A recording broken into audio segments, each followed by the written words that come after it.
And hopefully I've got everything. So, good morning, everybody. Good to see you all. Thank you for those of you who have shown up early or almost early. Really appreciate that.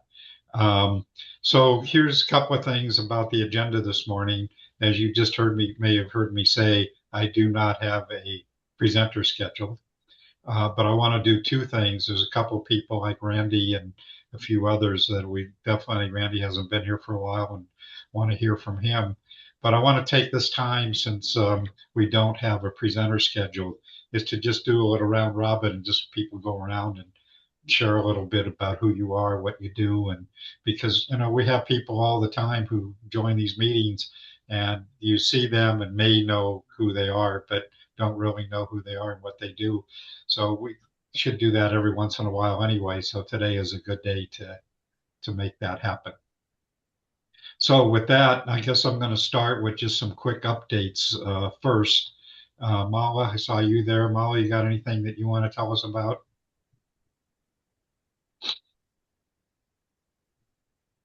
Mute, yes. Sorry. It's always trying to find the mute button and it won't click, huh? Okay. Yeah, just a couple of things. I think last Mala, time. Yeah. Mala. Oops, sorry. Okay.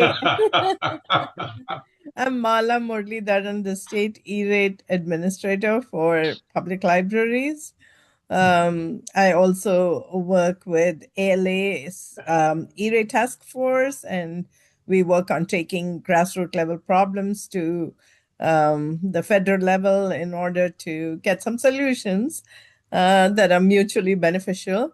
I'm also a member of Shelby. The state library is a member of Shelby Schools Health Libraries Broadband Coalition, and a regular attender of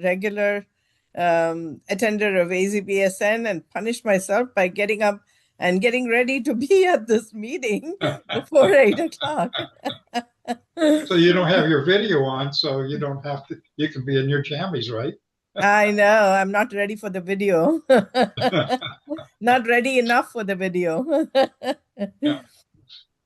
So last time I think I got off the meeting early, but I think you did. I read in the minutes that you did speak about IMLS funding being reinstated, which is a massive good thing that has happened.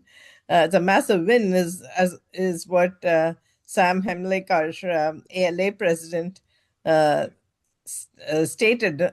When we heard the news. So IMLS, of course, they fund libraries. It's not a big bulk of money that we get from IMLS, but we couldn't do without it. And So it's Mala, Mhm. I'm sorry, maybe you're going to do this, but can you explain a little more about how that money is used and particularly how it's used here in Arizona? Sure. IMLS is the Institute of Museum and Library Services, and it receives an allocation through the federal through Congress. It is a department that has been set by Congress to fund libraries and museum activities.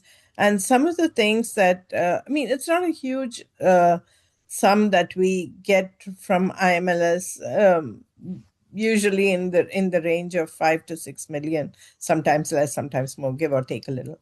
But that is for Arizona.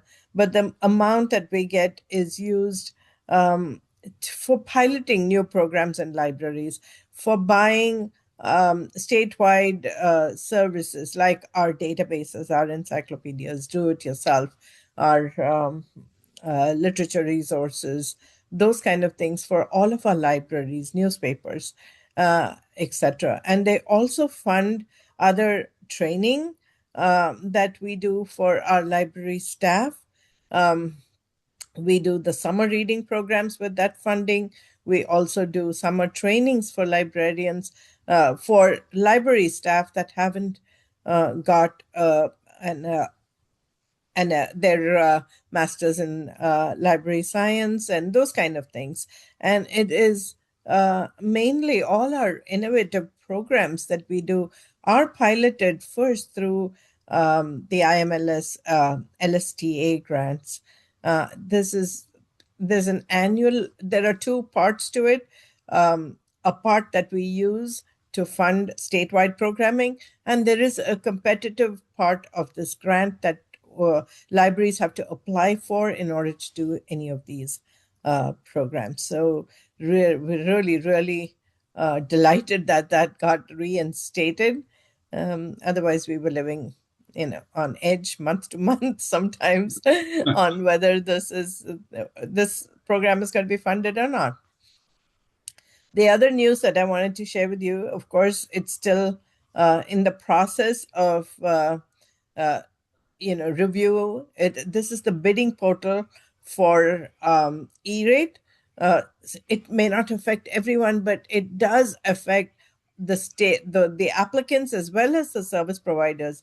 So far the bidding was done outside of what we call the EPC portal. The EPC is the E-rate portal that is used to submit all our applications, to load all our documents and things like that, so that it is in one place. All our the questions that come to the applicants based on the review is also shared by the reviewers through the Epic portal. So, but so far the competitive bidding that is key to selection of a vendor was through the bidding portal. Was done outside of the portal, but now they want even that to be done through the portal. Um, it sometimes seems like redundant kind of thing, or trying to um, catch these got you kind of thing, because in the analysis the GAO themselves did, the Government Accounting Office did, the fraud and abuse as far as E-rate is concerned is less than 1%, but they want to do this to prevent even that from happening. So um, starting 2027, July 1, the bidding cycle will be on the portal. And they haven't given us the rules yet. This is the comment period where we're waiting to get our ducks in a row to tell to let them know what our issues are at the grassroots level. For example, I mean, I can imagine what kind of hoops we'll have to go through for the state master contracts, would start their bidding way before the deadline, and way before the end of the previous cycle, for them to upload everything onto this bidding portal, for us to get access to that bidding portal, for those of us who are reviewing it, and for the final selection. It's going to be a process, but anyway, that's something that we are working on, watching it and seeing how we can um, streamline it, because I don't think they're going to give it up. We just need to work on um, trying to make it work for the applicant as well as for GAO. So that's what we're working on now. There's a pretty interesting study that I came across last week, which is, I'll end with that. And that is the Benton Institute study. I was looking through a lot of things on the Benton website, and there's a very interesting study done by Shariah Lane, and that is on measuring how states and tribes are collaborating on the BEAD program. And I think it's a good thing for us to uh, be cognizant of it at this stage, because it does talk about how some states are collaborating or working with tribes, and since we have a huge tribal population, many tribes and many areas that are covered in the BEAD program that are in tribal land, I think we need to embrace this and lay the foundation for future relationships with our tribes, and all of those good intentions that we have about getting your universal connectivity has to be put into action. We've got a lot of challenges, geographic challenges, capacity challenges, historic relationship challenges, all of which we need to be cognizant of and try to or work in addressing these challenges at this stage so that we have a stronger foundation as well as we establish this in time for the non-deployment for adoption and training and those kind of activities. Back to you, Steve, unless there are any questions for me. Okay, any questions for Mala? Yeah, Kelly, go ahead. Yes, I wanted to understand. I know Connect Arizona, which was started out of the state library, was funded by ILMS, and I know Digital Navigators had to be let go because the funding was stopped. Mala, can you speak a little bit about how Connect Arizona is now changing now that the money has been reinstated? We have to work through establishing it back again. We did let go of all our navigators, which was key to Arizona Connect, as it was called at that time. And we've got what we call our LSTA 5-year plan, and this lines up with the 5-year plan, of course, giving assisting libraries, assisting the community, and we after we gave it up, a lot of other organizations have taken bits and pieces of it up and have started working on it. So we've got to reestablish that and see. It's just so recent that this has been um, established. Of course, in the meanwhile, there have been other priorities that this money has been allocated to. We've got to go back to the drawing board and see what we can do. But we are thrilled that this is something that has been. I mean, we hated to let it go, and we did it very reluctantly, as you know. And we hopefully, if we can reestablish it with better partnership, better collaboration, and more on a more sustainable footing, we would love to do that. Thanks, Mala. Mhm. So, Anthony, can I put you on the spot at all? Because this kind of does impacts you directly, does it not? Yeah, and I think what Mala just said is all correct. Excuse me, Anthony, can you introduce yourself, please? Sure. I am the digital inclusion consultant for the Arizona State Library, so I work with Mala off and on, and I oversee Connect Arizona. Connect Arizona, we still have the website. Obviously, the digital navigators are not being offered anymore. But we've kind of tried to expand other areas where we can. So one of those would be North Star, which is a digital skills platform. Originally, that was just offered through Connect, our website. We've expanded that to over 70 different library locations. So patrons of local public libraries can use North Star as well. Um, we've also moved some of the resources into a separate website. We use LibGuides for the library. Some of you might be familiar with that. We have a lot of great resources now in a digital inclusion LibGuide for Arizona library workers. I would say most recently, we've been working on the accessibility part of Connect Arizona, the website, just trying to bring it up to the new web accessibility standards. So that's kind of where we're at right now.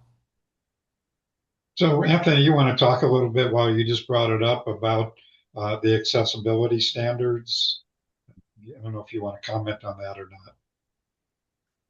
not. Um, yeah, not too much to comment on. I mean, just working with the state library, we use a number of different websites that obviously all have to be compliant with the WCAG, the new, not really new, but the web accessibility standards that are going into effect this month.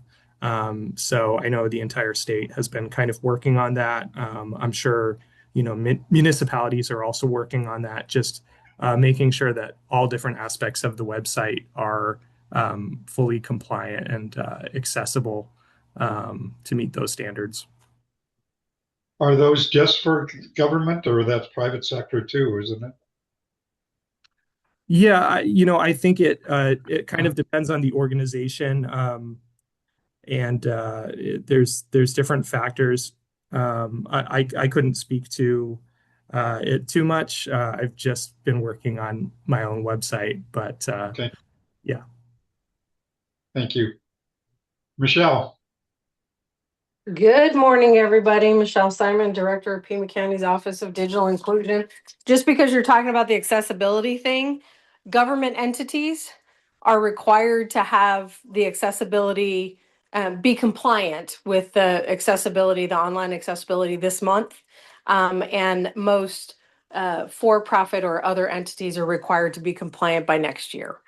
There's a couple different dates. Pima County's really been doing a lot of stuff related to it as well, since we have so many different pages. A lot of stuff, but one of the things I will say, it should be the death of the PDF on people's websites. So if you have links to PDFs and those PDFs aren't accessible, that's something that you should be taking a look at and reformatting that into more of a web-friendly, accessible item. But I wanted to touch base real quickly on what Mala was saying and Anthony was saying about Connect Arizona and Kelly's conversation.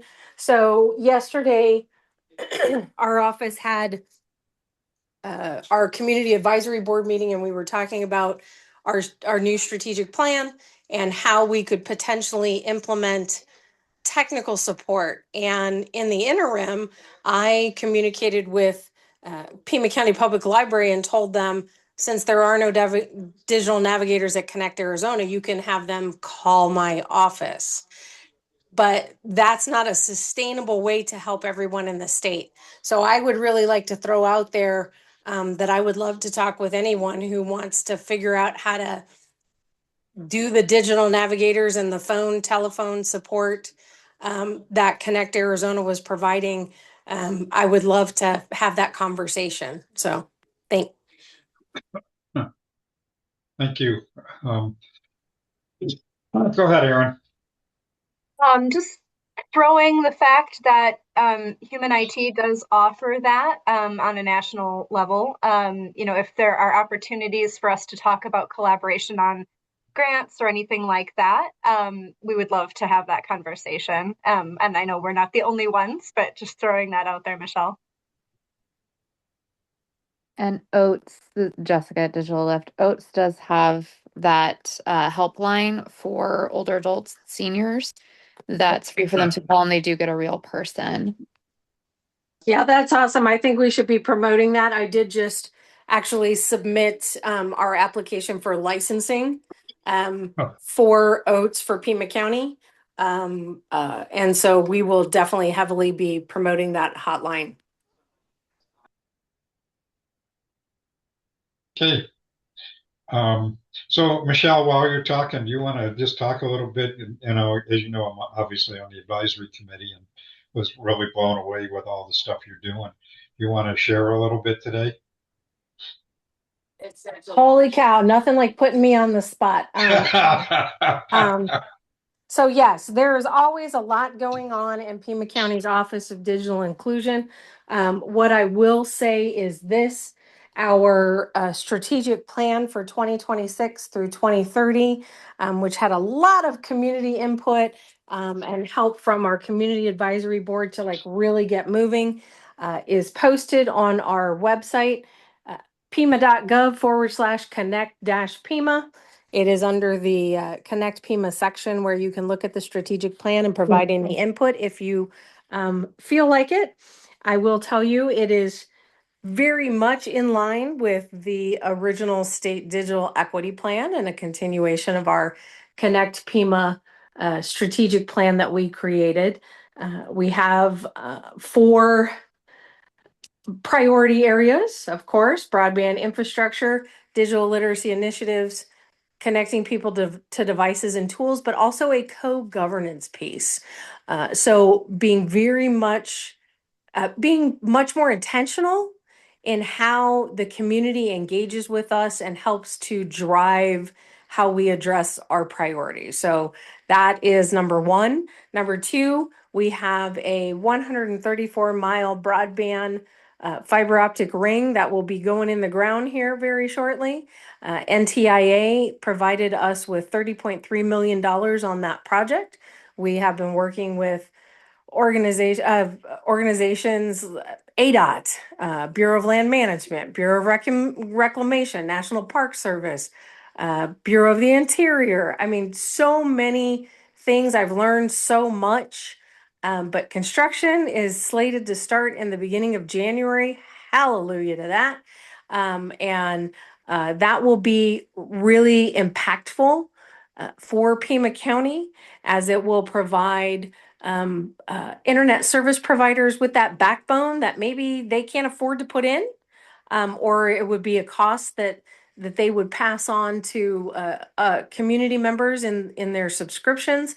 And hopefully this will help to kind of level the playing a little bit, level the playing field a little bit, allowing for additional internet service providers to come into the area and serve some of those communities that continue to go unserved, because it's just too far, or there's not enough housing density, so forth and so on. Additionally, we have established a digital navigator internship program with our local One Stop. This internship program is for out of school youth, and that is a one-stop definition. So we are talking about individuals who are between the ages of 18 and 23 who are currently not in school. We will be working with them to train them to be digital navigators and placing them at community-based organizations to provide digital navigation services.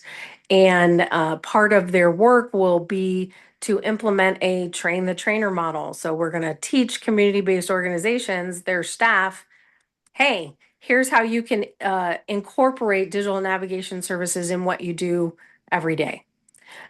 So it's about capacity building. We're very excited about that. We continue to provide learn to earn classes and our services out in the community. Currently, we have times at the El Rio Neighborhood Center, the Donna Liggins Neighborhood Center, the San Javier Learning and Education Center on the Tohono O'odham Nation. We do classes at the Tucson Indian Center.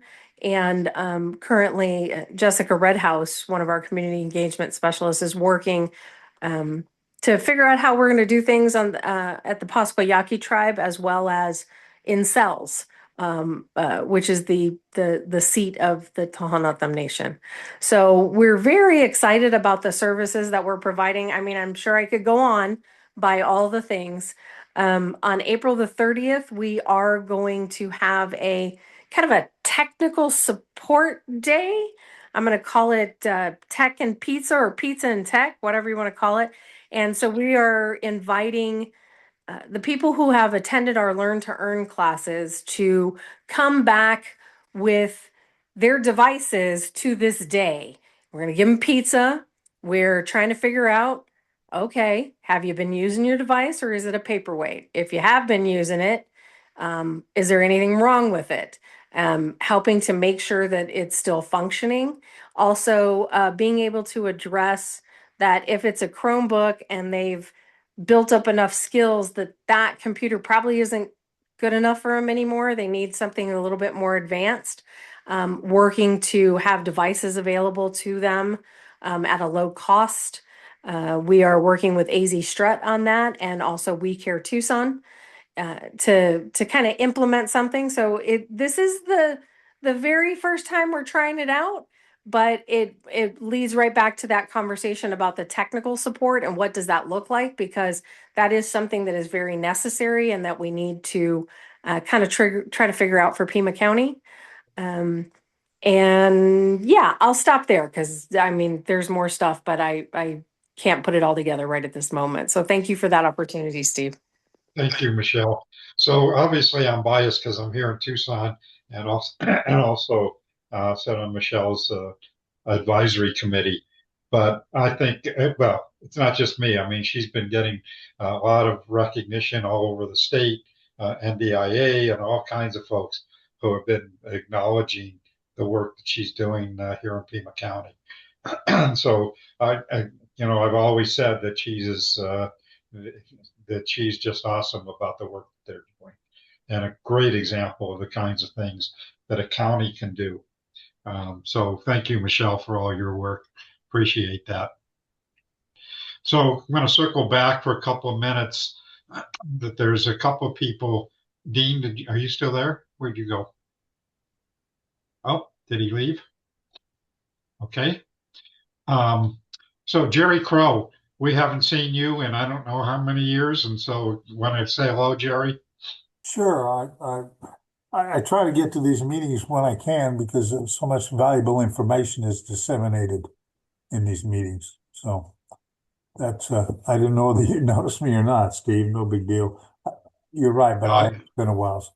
I haven't. I did notice you, Jerry, and you of course you've been involved with us for I don't know how many 20 years. Um, so it's good to see you. And just tell Jerry, why don't you just tell people quickly, you've been involved with cybersecurity for many moons. And do you want to just talk about that for a minute? Well, yeah, I've been retired for a while, but I still occasionally get involved in contract work. But yeah, I was a digital forensics consultant and a internet security consultant, and but yeah, I did basically that's it, security consulting for a long time. So, and yeah, I remember you and I when we were on that when Mark was running that show, and we were Yeah. all getting together and building that security stuff and everything. That was a long Yeah. time ago. Yes, indeed. And Jerry, but you've been involved with some of the cybersecurity organizations, even Yes, in I recent have. times. Well, that's true. Yes, I've been in the last number of years. I've been doing cybersecurity work and I'm involved with the IEEE Computer Society, a chapter in Phoenix. So Yeah. that's about what I've been doing. So That sounds great. Thanks, Jerry. It's good to see you. thank you. You bet. Um, did I miss anybody else who? Oh, where did he go? Kelly Bone, are you still there? No, he's gone too. Yep, I'm Oh, still here, just slow to oh, the mute button. okay. So Kelly, you want to introduce yourself and tell people who you are? Kelly and I go back probably 15, 20 years also, and we haven't seen him in a while. So Kelly, you want to say hi and kind of introduce yourself? Sure. Well, Steve, I think you and I met when I was the E-rate and government and Western business development guy for a company was called at the time Conterra Wireless, now Conterra Net Broadband Yeah. Networks. Wow. And I semi-retired from there a couple of years ago, still on the payroll as a contractor with them. I do independent consulting on broadband policy, implementation issues, you name it, I do it. Long and sordid career going back to when I changed careers out of television to broadband in the mid '80s. And one of my high points and low points was I worked with the international telecom community when we were all merrily lobbying the '96 Act. So none of which of the work I did applies to anything anybody's doing here. But I was there while the rest of the sausage was being made. It was an interesting experience. Let's put it that way. And I just recently relocated from the East Coast to here in Tucson. So I'm actually available for a cup of coffee if anybody cares. Okay. Well, thanks, Kelly. It's good to see you again. Thanks for joining us this morning. So, Randy and Mark, can I put you guys on the spot now? I warned you, Randy, but to kind of give us an update on what is or is not happening in Washington these days. Okay. In I both, had in Randy Lanning Broadband Toolkit.com, and I had a few things that I was thinking about this question since I figured it would be coming, just things that are noteworthy, and just a few things that sort of jump out. One of the things is the communications marketplace report is something the FCC does, and it's kind of a statutorily required thing. There's a comment period for people who want to participate. I'll send you a link about on that. So it's really sort of a question of, what data should be included and so forth. So that's something that's going on. There's also two things that are very important. Is Shelby, and I know Mala and I are both Shelby members, and others as well. And they did a webinar on rural healthcare yesterday, and that was sort of open to the public, and it's also recorded. And I don't have a link yet, but they'll make the recording link available. And then there's another webinar that they're doing, which is also interesting, and it's going to be on USF, and just all of the moving parts there between it's being funded and you know uh, litigation associated with USF and so forth. So that's coming up. I want to say in a couple of weeks. So those are, and then also, yeah, so I think those are kind of the most noteworthy things. And then there was a broadband breakfast yesterday on satellite, which was interesting. And and I think, as Steve mentioned, Globalstar is being acquired, and also SpaceX is about to IPO, and they bought a bunch of spectrum, and also there's some possibility of merging other companies. So what's interesting is, and also I know there's been some just they would IPO. It was originally going to be 1.3 trillion, and the numbers keep getting bigger. But one of the interesting implications is they would be one of the larger members of the of the S&P 500, and kind of how it affects indexes. So a lot of big moving parts, and I think it's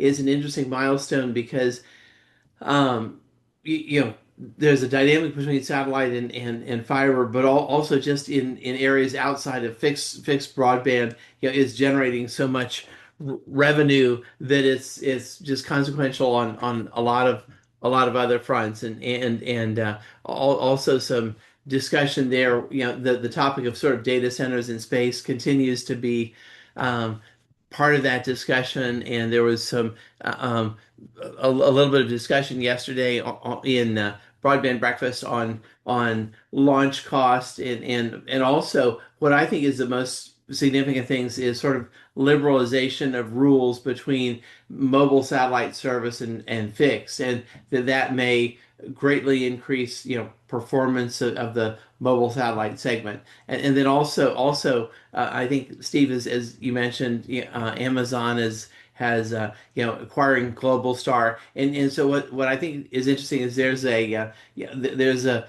mobile piece, which is one something entirely separate from fixed broadband, but is essentially the same players.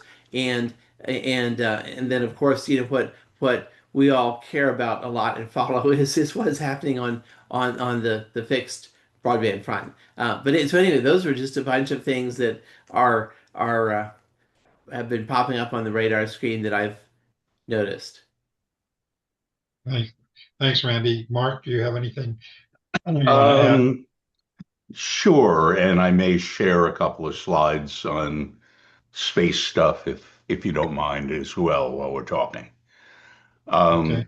So yeah, Randy touched on some of the spectrum reform. They're trying to open up several bands by relocating National Weather Service and defense uses.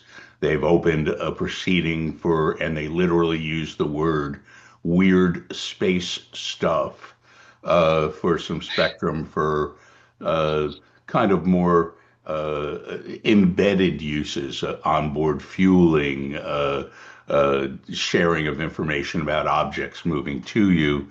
And as Randy alluded to, the power for low Earth orbit satellites is being revised and allowed to rise, which will aid performance. Michelle asked in the chat whether either of us could comment on the pole attachment requirements proposed by NTIA, and I'm afraid I can't. Maybe Randy can or someone else can. I'm peripherally aware of it, but don't have a detailed knowledge on that. And of course, we're waiting for the BEAD non-deployment shoe to drop from Ariel Roth. No real indication. This was a March 11th original requirement, I believe, from legislation that's now not been met. So I never introduced myself, Steve. You didn't ping me on that. I'm Mark Goldstein. I have run a research and consulting firm, International Research Center, for 34 years now. I'm chair of ATIC. I'm on the board and executive committee of the Tech Council, and a number of other things. But I will share a few slides if you'll indulge me. Sure. So this is my, let me get it to full screen, give you the biggest from current slide. My Alaska projects I've been working on for 5 years. So since the pandemic, I've been the lead author or group leader for about three-quarters of $1 billion, $750 million in grant applications, have won somewhere north of 400 million. This is 185 million of them in Alaska. Remember, Alaska is twice the size, 2.5 times the size of Texas. So the scale of this is large. My client Quintillion has had this network from Fairbanks to Nome. They're now building under the largest middle mile grant in that program from NTIA, closing their loop for resiliency. We just got BEAD awards for some lower Yukon areas and for these very remote islands. These are probably the most remote. There are 1,400 people living on the fifth largest island in the U.S. And then, and so they're getting fiber to the home, but a big satellite installation in each community called a Starlink Community Gateway, 4 8-foot dishes for their backhaul. We went round and round. There's stories there with NTIA over dragging fiber out to these communities from Nome, 180 miles, and that was a bridge too far or a cost too far for them. So, worked on many other grant projects for others, but this one is kind of the cherry on top of the work I've been doing has been this Alaska work. So up here in Barrow is what I'm going to go to talk about space for just a couple of minutes. This Barrow, now known as Utqiagvik, is the highest point on U.S. soil anywhere. It's 320 miles above the Arctic Circle. So that turns out to be a good location for downloading polar and sun synchronous satellite data.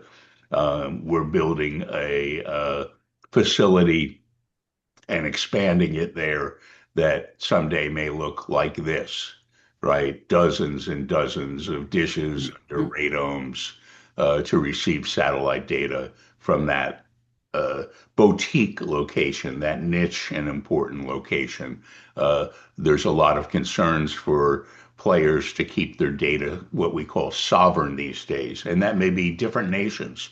Spain's launching a LEO network, right? The Canary Islands, and this, that, and the other people are interested in keeping their data within their national boundaries or sovereign. So this is a facility I'm working on. That's my current largest project. But for some space stuff, this is a map of what that teleport looks at the universe of their potential clients, the kind of companies we're talking about. But this is different. This is what Randy and I were talking about at several meetings about orbital data centers and on-orbit compute.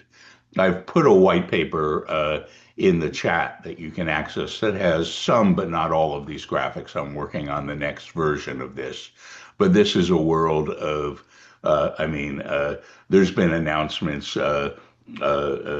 SpaceX has said they're going to put 1 million satellites, and others thousands or 10 thousands of data center satellites. And so on Earth, data centers are valuable, expensive, and contentious.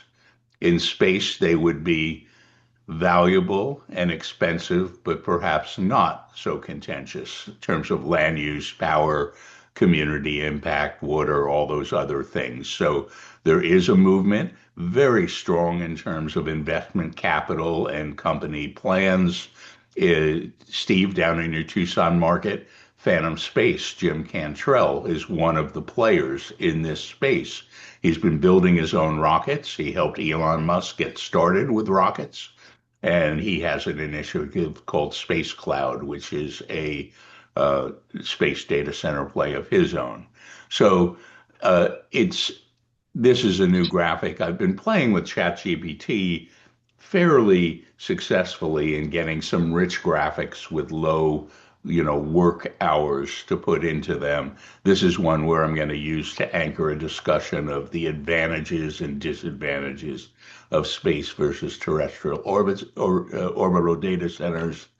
The biggest problem up there is heat dissipation. You would think in the cold of space that you'd be in good shape, but it turns out the heat is not conducted away from surfaces in a vacuum.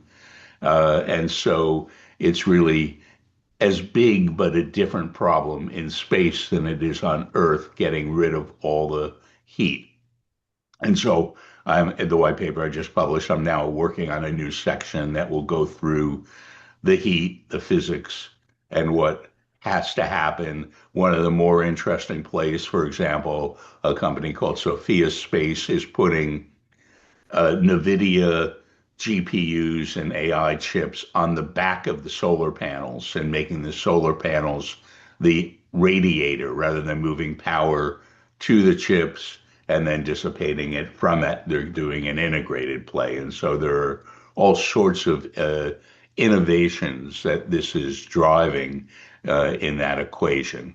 There are risks from cybersecurity. I won't go into them, but this is an illustration of we talk about attack surfaces when we talk about cybersecurity anywhere. So across the top, ground segment launch, space, downlink comms users, those are attack surfaces where someone may try to make an entry, and that's a useful way to think about cybersecurity in general. Um, in space, there's a lot of hazards. I'm going to title this Danger Will Robinson for those that you remember the Lost in Space era. And I'm going to have a discussion of all these um, mechanisms in space. One at the very bottom is called the Kessler syndrome. I've been hearing people push back on that's when space gets so busy, especially low Earth orbit, that things start colliding, and every collision can make thousands or 10 thousands of fragments that themselves can take out of satellites. So Kessler syndrome says at some point it may get so bad that there's wholesale large scale failures, but things are in different orbital planes. I won't go down the rabbit hole, but there's all sorts of reasons why there are different vulnerabilities and some of the same vulnerabilities in space. Randy talked a little about the big conglomerations, and that's SpaceX, which of course is Starlink, but it's also XAI that's now merged with Starlink. It's their own, launch services. They're the strongest launch company by far with their big rockets. Um, you have to remember that maybe 6 years ago, there were about 800 satellites in space, and they were very expensive individually to put up there. Today, there's close to 10,000 satellites, and people are talking in the hundreds of thousands. So I just saw one of the Falcon 9s carried 119 discrete loads, right, that are then ejected at various points and steered into their orbits. But we've moved from the era of launching a single satellite on a single rocket to launching more than 100 on a big rocket at a time. And that's the only thing that enables that kind of uh, scale that we're seeing now. Bottom right, yes, they want to go to Mars especially, but now they're backing off and focusing on the moon because that's where NASA is going to put the money. So, Randy, I'm going to show one for Blue Origin, but do you have any comments about the SpaceX conglomerate? Yeah, I was just gonna say, Mark, these are absolutely stunning graphics. I mean, this is, you've And conveyed a they're ton all of prompt information based. here. They're all prompt based, and so Yeah. they don't get it right at first, and it's hard to get them to nudge it along. But the basics are pretty good. Okay, anyway, here's the Blue Origin version again, a vertically integrated company, and that's important because everyone but these two are paying retail for launch services. They're paying wholesale for launch services. They're getting a free ride. Others are paying for space on their rockets, and while they're shooting them up, they're shooting their own loads at virtually no incremental cost. And so these two conglomerates have a big advantage in terms of their launch costs being wholesale or negligible. So, one of the more interesting things, and I've mentioned in a previous meeting, Steve, from Blue Origin, bottom left is TerraWave. This is not a consumer service, it's an enterprise backhaul service aimed at up to 100,000 global customers. And this is going to solve many middle mile problems that continue 3 years, 4 years from now when you have TerraWave in full operation. You're going to be able to buy circuits, optical circuits, up to 6 terabytes per second on an optical link. Now that can be weather occluded. The RF equivalent, I think, is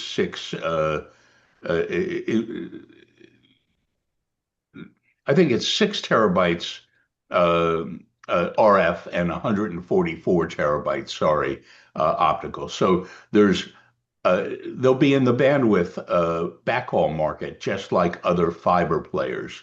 They're not going to compete for residential. They'll compete for middle mile connections, and they'll be everywhere. So their pricing should be pretty good in the range of other terrestrial middle mile providers. And then I'll close with I generated this one thinking about the physics of the heat dissipation, and I don't think I'm going to use it, but it was a fun one to make.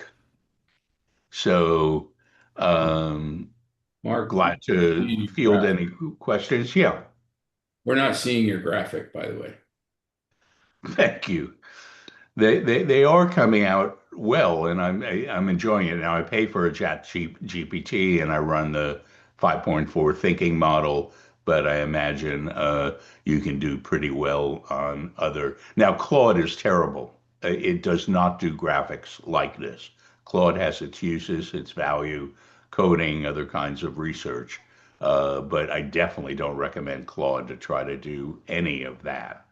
Other programs may do it just as well or differently, but all done from a fairly simple set of prompts and then trying to convince it to fix the little things that I don't like turns out to be surprisingly hard.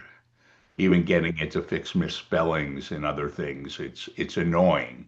It does so good on the first pass, and then it's really hard to wrestle in the details. But anyway. Mark, I think Bill was saying he couldn't see your Oh, graphic.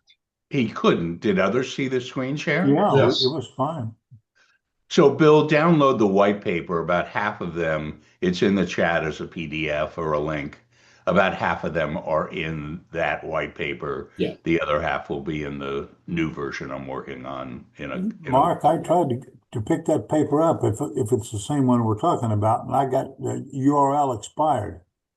So the link you put in the chat didn't work for me. Just FYI. to LinkedIn. Okay. No, well, it was. Let me find it. I got it. The one the big long. Yeah, the big link. long one. Yeah, yeah. Oh, expired URL. It may have aged out on LinkedIn. I posted it as a LinkedIn asset. So thank you. I'll stop using that link. But you can download the PDF right there in the chat. Thank you, Jerry. Oh, in the chat. Oh, yeah. Okay. Yeah. Okay. I knew there was a reason why I attended today, Steve. It was to hear that presentation from Mark and see those gorgeous slides. Mark, that was absolutely incredible and really helps to put into perspective what's happening in the space arena these days. We hear, launching this and launching that, but don't really, today, I mean, it used to be when we had a launch, it was like a big deal. Now it's Right. happening every day, all day long. But Well, and Artemis was, but I really yeah, felt weird watching them try to flop the astronauts out of the capsule in the ocean for 20 minutes at the end. That felt really retro. I mean, I love the images, I love the science, I love that we're finally, back out there. But I just had the weirdest feeling, watching for 20 minutes trying to beach them like whales into their inflatable boats. I just thought, can't we do something better for that? Yeah, but the thing that impressed me the most about that, and I watched most of the coverage, the inside of that capsule looked like a luxury hotel suite compared to Apollo. If you remember, Right. those of us who are old enough to remember the Apollo launches, there was hardly any room for those guys to move in there. So, Mark, it was really, I think, amazing to understand the complexity of the issues that are happening in the space arena these days, and probably Yeah, going to that's get where even more the complex. big dollar action. I mean, we understand terrestrial networks, right? Yeah, Or to a greater or lesser extent, depending on our role in them. But, there's not much new that happens in terms of the technology. Fiber gets a little better, or, yeah, splicing gets a little cheaper, or, new ways to bury that aren't so disturbing to the ground, whatever, but they aren't as transformative as what's happening in space. yeah. Pretty amazing. Pretty amazing. Okay, let's move on quickly. Aaron, go ahead. I was actually going to just call on you about Oh, were your you? your post and also if you have anything else you want to add. Sure. First of all, which post? Um, the about the rescinded. Oh, yeah, I just was adding that to the conversation that Mala was having regarding IMLS funding, and also the fact that the new budget that's being talked about right now, that's not finalized yet, both takes the money out again for IMLS, which is every single time he does a budget, he does this. But just to add that to that piece, and then also on the Digital Equity Act, as you're all well aware, those grants were terminated this last May. But up until this new budget, technically speaking, they could have been reinstated. If the lawsuits, et cetera, had been more quickly successful. So the budget that is currently under consideration takes out that money entirely. So that would mean then that there would be no way to restart the program in its iterations that we've seen. We would have to start completely over again. So I was just noting that. Um, yeah. Anything else on that one? Otherwise, I have one Well, other thing that I'd no, like to no. share. And then you had something else apparently you wanted to. I do. So, just an announcement for anyone who is not necessarily looking for a job, but might know people who are. My organization, Human IT, has a number of positions currently available. Most of them are place based in our two physical locations, California and Detroit. But we are adding someone to the philanthropy team as well, which is the team that I work on. So, that is a remote position. And I would encourage people to share that with anyone that they might know who might be interested. And bonus, you get to work with me. So that'd be cool, right? And you put that in the chat? I did. Did you I put? just did. Yeah. Okay. Okay. Anything else? I mean, I always have things to say, but those are the most pertinent. Okay. Melanie, you have any quick updates? Good morning, Steve. Hi, everyone. I'm Melanie Escher with the Arizona Telemedicine Program. Let's see, we had our council meeting yesterday. leaving next week for our Colorado program that we're facilitating in Colorado Springs. That's part of our federal funding side, our region states of Colorado, New Mexico, Arizona, and Nevada. So that will be exciting. And we've got one in Nevada in September out of the Reno area. Other than that, still plugging away and enjoying all of my community organizations I'm involved with. This one and Aiden and ATIC, of course. Yeah, that's about it I have for right now. Okay, thank you. Okay, anybody else? Jessica, go ahead. Hi, everybody. And sorry, Steve, I just got to my destination a moment ago, so there shouldn't be any road noise in the background. Jessica, Senior Program Manager, Digital Lift. We do capacity building and digital navigator certification all around the country, but I am based in San Antonio, and it's Fiesta season right now, so I am running around. I wanted to just bring up to the group in Texas, some of my other collective coalition people, and I have been in contact and in touch with the Data Center Coalition, as they are part of the ecosystem, regardless of particular strong feelings or not on data centers. Since we were bringing that up, we're hoping that through the coalition that they may want to be more involved representative wise with particular things across the country. So depending upon how fruitful some of those conversations are, I wanted to see if they decide that they want to be more involved with stuff, if it's appropriate to have potentially a representative from them looped in to here. Sure. Perfect.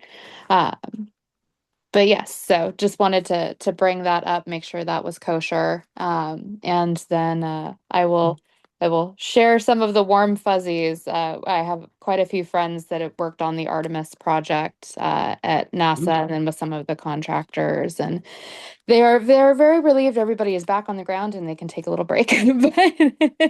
But yes, no, there's a lot of work that's gone in. So, and I love that y'all brought up the some of the space work that may be happening with that. So super cool. So Jessica, we're going to work on you scheduling a time for you to come talk to us. Yes, and I apologize again. I'm not available today. It is Fiesta season where I am based in San Antonio, and that is like our Mardi Gras. And it is many parades and many community events, and a lot of the money goes back to nonprofit organizations, and we're working with a lot of our disability partners in particular. So we're doing lots of running around, and I made the poor decision to take one of my hats that I E6000 glued last night, so I'm trying to not choke on the fumes from that today. But it is a thing. But yes, no, I wasn't fully available to be at the desk present for that today, but I will be later. Sounds like a plan. Thank you. Anybody have anything else for the good of the order before we end for today? Going once. Steve, I'm just posting now the PDF in the chat. I just took those slides, exported them to a clean deck, made a little deck so people can see that entire set of slides I showed. You can publish it as a meeting presentation if you want, but that's only available in the chat while we're still online. Yeah, thank you, Mark. I was just about to say that. And I will download those also and get them up to go along with the recording. Yes, if you're trying to download any documents from the chat, you have to do that before we close the meeting. It doesn't show up in the chat afterwards. Okay, and while we're talking about chat, just a reminder that if you want the chat right away, that you can download it now. If you go to chat on the top, you'll see 3 ellipses, and if you click on that, it says download chat, and it will download your to your computer now. But again, that chat will not include any attachments. So just FYI. Okay, we have anything else for the good of the order? Mark, thank you. That was really awesome. Sure, cool for me. I haven't met, I don't think anyone before has seen 3 or 4 of those graphics. They're just in my working stuff. So it was fun. Yeah. Thank you. Yeah. And Randy's already gone, I take it. So anyway, all right. Well, thank you all, and we'll see you next week. Hey, Mark, what's Jim Cantrell's company name? Phantom Space, and under that, his data center initiative is Phantom Cloud. But Phantom Space. Okay. And he's a great speaker. Maybe you can get him for a meeting. Yeah, I'm going to call him right after this meeting. He's legendary in the space industry. He was the one Elon Musk sent to Russia to try to buy ballistic missiles before they started designing them. He so he might be hard to reach. Well, he's a busy boy, but I really do recommend him if you can manage to get him. I will definitely work on it.